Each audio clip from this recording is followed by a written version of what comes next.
Thanks for watching The 9. Welcome back. It is almost time to ring in 2024, and if you need something to cheers with, we have Rebecca Wauldron from Bush's here with some alcoholic and non-alcoholic options.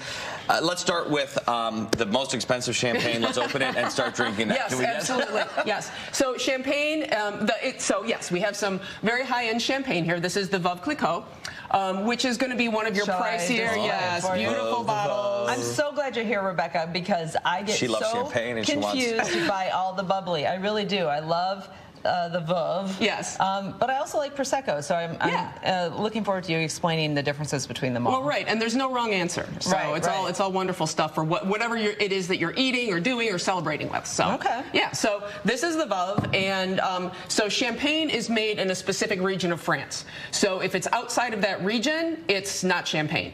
So that's why it's sparkling. Or we have a Cremant, which is another sparkling that's made in France, but not in the Champagne region. Yes. I like that too. So yeah, and it's made by a specific method. So that's the difference. So there's different methods for all this sparkling wine. And they say the more expensive ones, the bubbles are finer, right? That's what they say. That's what they say. I mean, there's a finer, the mousse is finer, the bubbles are finer, but really the major difference is the method. So the higher end champagnes are going to spend more time kind of aging in the bottle on the yeast and the sugar, and so they have developed a little bit more of that character of the grape. So shall I? I'd love to see it. We want to get to open the fancy stuff. I feel like there's different ways to open it. There's like the conservative way, you just kind of pull it. Then there's the pop it with your thumb method, and then there's the like sword. The sword. I didn't bring my sword. Sorry. Thank God. I didn't bring my sword, so we can't do that one. But what you want to do, especially with the higher end stuff, is you don't want necessarily that big pop. Because that's going to, you're going to lose half your champagne. Yeah. So, unless you've won the Super Bowl, you want to make sure that you are taking your bottle, you want to rotate the bottle.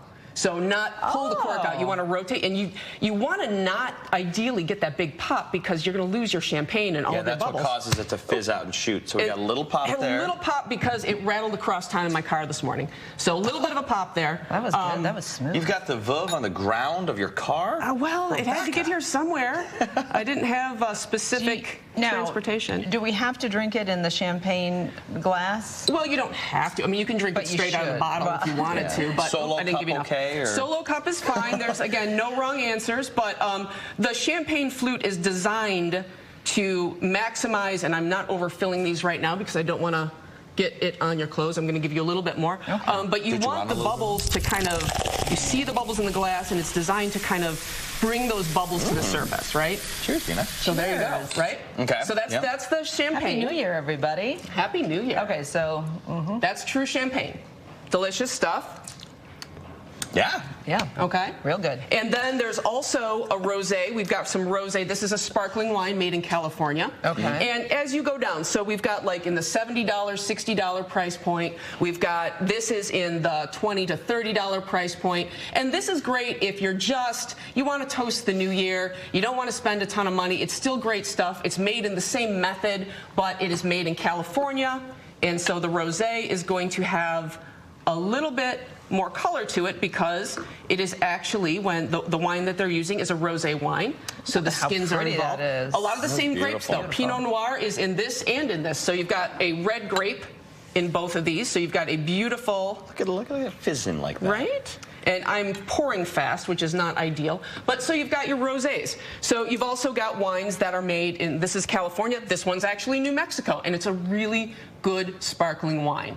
Now, what about this fancy bottle? What's going on here? Oh, so that is Cava. So Cava is a Spanish sparkling wine, and this beautiful bottle here, this is made in the same method as champagne, but it's using different grapes, and it's made with Spanish grapes. And so this is another one that's delicious. It's very crisp, it's very bright, and has a lot more floral characteristics. So really, it's kind of just about what your taste in wine is, what you like.